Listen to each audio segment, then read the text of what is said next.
এই 31শে ডিসেম্বরের এই ওদের সমস্ত 6টা রিপোর্ট নিয়ে অন্তর্বর্তীকালীন সরকার সমস্ত পার্টি ইনক্লুডিং বিএনপি সবার সাথে কথা বলবে, বলার পরে সব পার্টির মধ্যে একটা ঐক্যমত্য আসবে যে আমরা কতটুকু রিফর্ম চাই।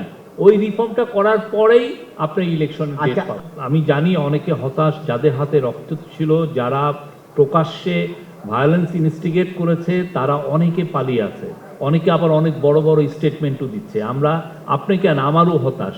আমরা সবাই এটা নিয়ে আমরা চেষ্টা করছি তাদেরকে কিভাবে আনানো যায়। তাদের এই ইন্টারপোলের সাথে আমরা যোগাযোগ করেছি, আর ইন্ডিয়ার সাথে আমরা তো বলেছি যে শেখ হাসিনাকে আমরা বাংলাদেশে নিয়ে আসব, বিচারের মুখোমুখি করব। আর যারা পালিয়ে গেছে, সত্যিকার অর্থে আমাদের যেটা ইনফরমেশন সেটা হচ্ছে 5 থেকে 8 তারিখে গভর্নমেন্ট ছিল না, এই সময় অনেকে পালিয়ে গেছে। ফলে আমরা ইচ্ছা করলেও যে অনেককে ধরতে পারছি তা না।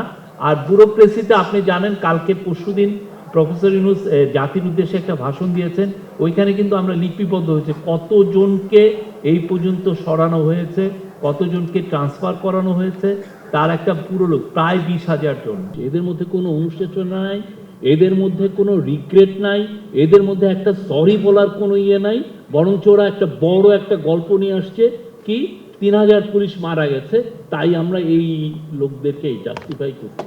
মানে মৃত্যুগুলো এই বাচ্চা বাচ্চা ছেলে মেয়েদেরকে যে তারা যে নির্মমভাবে খুন করেছে সেটাকে তারা জাস্টিফাই করার চেষ্টা করছে।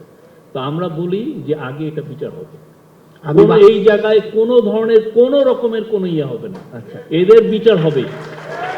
যার হাতে রক্ত আছে তার সাথে কোনো দেনা পানা নাই, তার সাথে তাকে আগে ফার্স্টে বিচার করতে হবে।